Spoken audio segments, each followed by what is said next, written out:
Hello guys, कैसे हैं आप लोग। चलो स्टार्ट करते हैं इस वीडियो को। हम लोग है ना, और यहाँ पे देखो हम लोग एनसीईआरटी का सेगमेंट देख रहे हैं, जैसा मैंने कहा था। अब इस सेगमेंट से कैसा क्वेश्चन इंपॉर्टेंट है जो आ सकता है। हम लोग को याद है कि हम लोग को पता है कि मेंडल का एक्सपेरिमेंट 1956 से लेकर के 1963 तक होता है। एम आई राइट? 4-3 साल, ठीक है। यही है डेट हमारा, ठीक है। लेकिन क्वेश्चन ऐसे आएगा, आपको पता है कैसे आएगा। Mendel published his work on the inheritance of characters. पहला ऑप्शन रहेगा 1863, दूसरा ऑप्शन रहेगा 1864, तीसरा ऑप्शन रहेगा 1865 और चौथा ऑप्शन रहेगा 1856। पहला ही ऑप्शन देख के लोग ज्यादातर इस पे मारेंगे। मेरा ख्याल है कि 70% लोग इस पे मारेंगे, ठीक है ना। इस पे मारेंगे मात्र, आपके कह सकते हो कि मतलब कह सकते हो 10% लोग इस पे मारेंगे, ठीक है ना। 10 या 5%, 5 से 10%। और 1856 से चांसेस बहुत कम है, बहुत कम ही बच्चे ऐसा करेंगे, लेकिन मैं मान सकता हूँ कि 5 से 10% इस पे भी मार सकते हैं, ठीक है कि नहीं। ऐसा क्यों होगा? क्योंकि 1863 is the last date of the Mendel experiment का कंप्लीशन जो था 1863 को हुआ था। ये डेट ज्यादातर लोगों को याद रहता है, क्योंकि 1856 याद करते हैं +7 करके 1863 लेके आते हैं। लेकिन एनसीईआरटी के मुताबिक क्या है, और ये सच भी है बहुत, उन्होंने 2 साल बाद पब्लिश किया था, 1865 में पब्लिश किया था। आंसर विल बी दिस, जो कि 10% बच्चों का सही होने वाला है। और मैं चाहता हूं कि उस 10% बच्चों में मेरे बच्चे हों, जो कि आप हैं, ठीक है। अब पहली बात, इस वीडियो को मैं डेडिकेट कर रहा हूं, नाम सोचो किसका होगा डेडिकेशन। और ये डेडिकेशन किस आधार पे, मैं पहले ये बता देता हूँ। उन्होंने मेरे ज़्यादातर वीडियोस पे कमेंट किया है, उन्होंने ज़्यादातर वीडियोस के मेरे आंसर दिए, ज़्यादातर क्या 100% वीडियोस के मेरे आंसर दिए हैं इस 14,000 क्वेश्चन में। उन्होंने ज़्यादातर मुझे रिप्लाई किया है कि मेरे क्वेश्चन, मेरे आगे सीरीज क्या होने वाली है। और उनका सपोर्ट ही एक बहुत बड़ा रीज़न है कि मैं इतने दूर तक आ पाया हूँ। 1000 क्वेश्चन हमारे इस वीडियो के साथ कंप्लीट होने वाले हैं। उनका नाम है भानु प्रकाश सिंह, ठीक है। भानु प्रकाश प्रकाश सिंह, ठीक है। PRAKASH, ठीक है। सॉरी यार, नाम नहीं लिख पा रहा सही से क्योंकि माउस हाथ में है, ठीक है। सो आप समझ सकते हैं। तो ये वीडियो उन्हीं को डेडिकेटेड है, because we are completing 1000 question in this lecture, ठीक है। चलो स्टार्ट करते हैं अब लेक्चर को, आगे बढ़ते हैं। देखो यार, आप लोग भी कमेंट कीजिएगा तो आप लोग को भी मैं करूंगा, ठीक है ना। तो आप लोग पे डिपेंड करता है कि आप लोग कितने कमेंट करते हैं। आते हैं इसके इस पैराग्राफ में क्या इंपॉर्टेंट है। देखो यार, सबको ही पढ़ा हुआ है इन चीज़ों को, ठीक है ना। सबको इन चीज़ों को पढ़ा है कि मेंडल ने कैसे जीन का काम किया था, मेंडल ने क्या और क्या क्या काम किया था। Secondly, his concept of gene और factors in Mendel words as stable descriptive of control expression of traits of the pair of allele which did not blend with each other was not accepted by the component। देखो ये सब चीज बातें हम लोग जानते हैं, ठीक है ना। लेकिन क्या हुआ कि 1900 में 3 scientist, de Vries, Hugo de Vries, Correns and von Tschermak ने इंडिपेंडेंटली डिस्कवर किया है मेंडल के दोबारा रिजल्ट्स को, ठीक है ना। और इसको हम लोग कहते हैं इंडिपेंडेंट डिस्कवरी हुआ था, रीडिस्कवरी, इसको रीडिस्कवरी ऑफ मेंडलिज्म भी कहते हैं। और इसका डेट याद रखना है 1900। दूसरा चीज क्या रखना है कि ये तीनों इंडिपेंडेंटली डिस्कवर किए थे, एक दूसरे साथ मिलकर नहीं किए थे, ठीक है।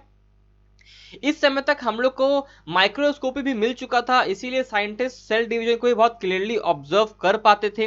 उन्होंने क्या देखा कि क्रोमोसोम डिवाइड होता है, ये कलर्ड बॉडी है क्रोमोसोम। क्रोमा मतलब होता है कलर्ड, जोम मतलब होता है बॉडी, इसीलिए कलर्ड बॉडी के नाम पे क्रोमोसोम का नाम पड़ा है। As they were visualised by staining, ठीक है ना। बाय 1902, 1902 आने आते आते क्रोमोसोम के मूवमेंट म्यूजिस में हम लोग ढूंढ चुके थे। Walter Sutton and Theodore Boveri, यानी सटन एंड बोवरी, डायरेक्टली नाम रखना है। सटन एंड बोवरी को noted that behaviour of chromosome were parallel to the behaviour of genes and used chromosome movement. Walter Sutton और थियोडर बोवरी ने ये क्या कहा कि यहाँ पर सटन और बोवरी ने क्या कहा कि जो जीन का जो मूवमेंट होता है वो बिल्कुल बिल्कुल उसी समान है जैसे क्रोमोसोम का मूवमेंट होता है। तो उन्होंने इसी चीज से यूज किया था मेंडल के लॉ को एक्सप्लेन करने के लिए। इसको हम लोग को रिकॉल करना चाहिए कि behaviour of chromosome during mitosis कैसा होता है, ड्यूरिंग मेयोसिस कैसा होता है। ये बोल रहा है कि आंसर याद करके आओ यानी रिवाइज करके आओ, ठीक है। सॉरी सॉरी, ठीक है। आपने the important things to remember that are chromosomes as well as genes occur in pair. Chromosome as well as gene दोनों ही पेयर में होते हैं। Two alleles of a gene are located on homologous chromosome side of homologous chromosome. कहने का मतलब क्या होता है, ये हो गया हमारे पास 2 पेयर ऑफ जीन जो होते हैं ना, वो इधर है तो वो इसी साइड पे यहाँ पे रहेगा, ठीक है। अब ये था हमारे पास ये पूरा पैराग्राफ। इसमें यही इंपॉर्टेंट है कि सटन एंड बोवरी का नाम आता है, देवेरिस कॉरन शमाक का नाम आता है, 1900 में आता है, 1865 आंसर आता है कुछ इस वीडियो का, इस पॉइंट में, ठीक है ना। और यहाँ पे क्या बताया था सटन एंड बोवरी में, बोवरी ने क्या बताया था, सटन और बोवरी ने, बताओ। थियोडोर बोवरी ने और वॉल्टर सटन ने क्या बताया था कि क्रोमोसोम का जो मूवमेंट होता है और क्रोमोसोम का जो नेचर होता है वो बिल्कुल जीन के नेचर से मिलता जुलता है। इसके बाद का जो पैराग्राफ है ना, हम लोग नेक्स्ट वीडियो में देखेंगे, ठीक है। नेक्स्ट क्वेश्चन देखते हैं, chromosome in which centromere is situated close to, अरे यार देखो यार, ये फिर से आ गया क्वेश्चन कहाँ का, सेल थ्योरी का, ठीक है, सॉरी सेल थ्योरी बोल रहा हूँ मैं, सेट साइकिल का, ठीक है ना। और ये क्वेश्चन आप लोगों को पता है क्या होता है इसका आंसर, इसका आंसर होगा एक्रोसेंट्रिक। एक्रोसेंट्रिक होता है कहाँ पे, जब ये सेंटर एक क्या बोलते हैं एंड के, यानी कि एक टर्मिनल के एकदम बहुत नजदीक में होता है, ठीक है ना, close to the end of one arm. और सब मेटासेंट्रिक कैसा हो जाएगा, यार ऐसा नहीं होगा, सब मेटासेंट्रिक हो जाएगा, ये देखो ये ऐसा रहेगा, और सब मेटासेंट्रिक हो जाएगा कुछ ऐसा, ठीक है। और मेटासेंट्रिक मतलब यहाँ पे आएगा, एकदम सेंटर में आएगा, ठीक है।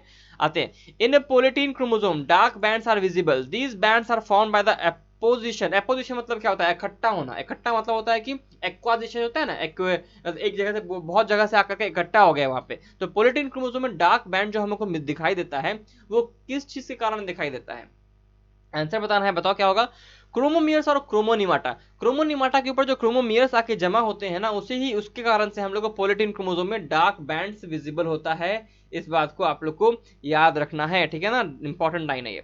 आगे बढ़ते हैं, क्या याद रखना है कि पोलिटीन क्रोमोसोम में डार्क बैंड क्यों विजिबल होता है, क्योंकि ये बैंड्स क्या है, ये है क्रोमोमियर्स ऑन क्रोमोनिमाटा, ठीक है। आते हुए अब देखो इस दोनों शब्द का मतलब क्या होता है ना, ये हम लोग किसी वीडियो में देखने वाले हैं, ऐसा टेंशन नहीं लेना। In eukaryotes basic structural unit are made up of histone and DNA. Eukaryotes में बेसिक स्ट्रक्चरल डीएनए जो होता है, स्ट्रक्चरल यूनिट जो होता है, किससे बना होता है, हिस्टोन और डीएनए से होता है। हम लोग देखिए हिस्टोन ऑक्टोमर न्यूक्लियोसोम मॉडल है ना, वही चीज हम पूछ रहे हैं। What are those structure that appear on beads on string.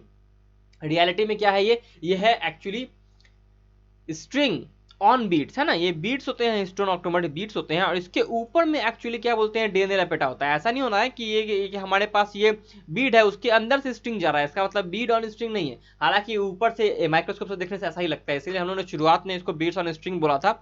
ये बात मैं पहले ही बता चुका हूँ आपको, सेल के चैप्टर में हमारे 14,000 क्वेश्चन के अंदर भी मैंने बताया है। यार देखो मैं कॉन्सेप्ट के साथ सारे के सारे क्वेश्चन करा देता हूँ। देखो जिनको पता है उनको तो पता ही है, जो देख रहे हैं मेरा अभी तक वीडियो, लेकिन जिनको नहीं पता है उनके लिए बोल रहा हूँ कि आप क्वेश्चंस देखिए, चैप्टर कंप्लीट हो जाएगा आपको, ठीक है, टेंशन नहीं लेना है। आंसर का क्या होगा, इसका आंसर होगा न्यूक्लियोसोम, ठीक है, का आंसर हो जाएगा ए।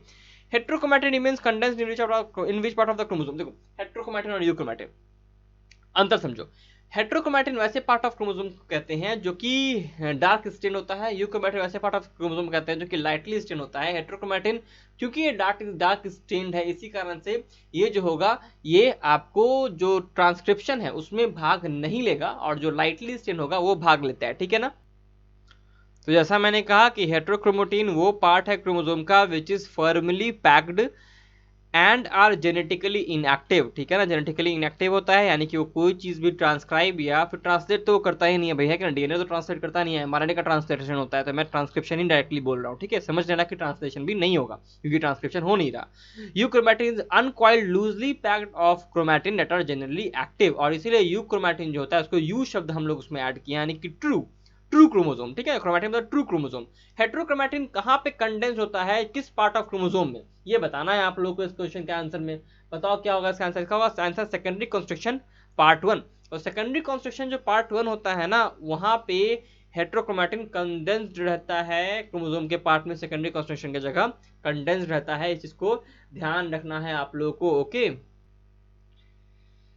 ठीक है ना। तो इस वीडियो को इस क्वेश्चन को समझ में आ गया आप लोग को। तो इस क्वेश्चन में एक चीज ध्यान रखो कि हेट्रोक्रोमैटिन सेकेंडरी कंस्ट्रक्शन 1 और सेकेंडरी कंस्ट्रक्शन 2 में क्या कंस्ट्रक्शन है, ये कंस्ट्रक्शन नहीं है, कंस्ट्रक्शन है, ठीक है ना, आंसर गलत लिखा हुआ है, कंस्ट्रक्शन है ये क्यों सेकेंडरी कंस्ट्रक्शन 2 और 1 क्यों लिखा हुआ है। सेकेंडरी कंस्ट्रक्शन 2 जब एक क्रोमोसोम बन जाता है ना, तो सेंट्रोमेयर को हम लोग प्राइमरी कंस्ट्रक्शन कहते हैं, और बाकी जो कंस्ट्रक्शन होता है उसको सेकेंडरी कंस्ट्रक्शन पार्ट 2 कहते हैं, यानी कि पार्ट 2 मतलब कि फिल्म नहीं है ये, मतलब 2 कहते हैं, ठीक है, मैंने इस फनी वे में बस बताने का समझाने की कोशिश किया आप लोग को। और जो न्यूक्लियोसोम होता है ना, उसमें जो क्रोमैटिन होता है ना, वो ज्यादातर हमेशा कंडेंस्ड ही फॉर्म में रहता है, वो ओपन होता ही नहीं है, इसीलिए कह रहा है कि हेट्रोक्रोमैटिन रिमेन्स कंडेंस्ड, हमेशा कंडेंस्ड रहता है। तो वो किस पार्ट में रहता है, न्यूक्लियोसोम के जो हमारा क्रोमैटिन मटेरियल है उसमें होता है, और न्यूक्लियोसोम के क्रोमैटिन मटेरियल को हम लोग क्या कहते हैं, सेकेंडरी कंस्ट्रक्शन पार्ट 1 यानी कि 1 कहते हैं, ओके, आंसर इसका ए हो जाएगा इसी कारण से। Chromosomal theory of inheritance was based upon, chromosomal theory of inheritance जो है वो किस आधार पे बेस्ड है हमारे पास, वो बताना है। सिंपल सी बात है, सेग्रीगेशन ऑफ जीन्स से, बिकॉज जीन्स का सेग्रीगेशन और क्रोमोसोम का सेग्रीगेशन जिस ढंग से मूवमेंट होता है वो बिल्कुल सेम होता है। अभी हम लोगों ने देखा सटर्न बोवरी का, इसी वीडियो में हमने शुरू में देखा है कि नहीं, देखो उसी से क्वेश्चन आ गया, डायरेक्टली क्वेश्चन आया है, आपको दिख रहा है कि डायरेक्टली एनसीईआरटी से क्वेश्चन आया है कि नहीं। जिसको इतना याद भी नहीं होगा ना, आपको याद होना चाहिए क्रोमोसोम थ्योरी ऑफ इनहेरिटेंस और सेग्रीगेशन ऑफ जीन, एक ही पैराग्राफ में एनसीईआरटी में लिखा हुआ है, तो आंसर यार वही होगा ना, बाकी 3 तो और कहीं लिखा ही हुआ नहीं है उस पैराग्राफ में। Number of approximately genes in E coli are, ये question it is not so important, लेकिन हाँ ठीक है, याद रखो, एक बार ध्यान रखने के लिए याद रख लो, ठीक है ना, एक बार ध्यान रखने के लिए आप लोग याद रखना चाहिए कि 26 का आंसर क्या हो जाएगा हमारे पास, बी हो जाएगा, 6000 genes are in the E coli. हालांकि इकोलाई के बारे में, जीन के बारे में हम लोग को नॉलेज रहना भी जरूरी है, बिकॉज हम लोग को जब मॉलिक्यूलर बेस ऑफ इनहेरिटेंस देखेंगे ना, तो वहाँ पे हम लोग इस बारे में बात भी करेंगे। The largest gene in man is, ये डायरेक्टली एनसीईआरटी से क्वेश्चन है, अभी देखो ये कहाँ से आया है, मॉलिक्यूलर बेस ऑफ इनहेरिटेंस में जब हम लोग डीएनए फिंगरप्रिंटिंग पढ़ेंगे ना, ये वहां से आया है।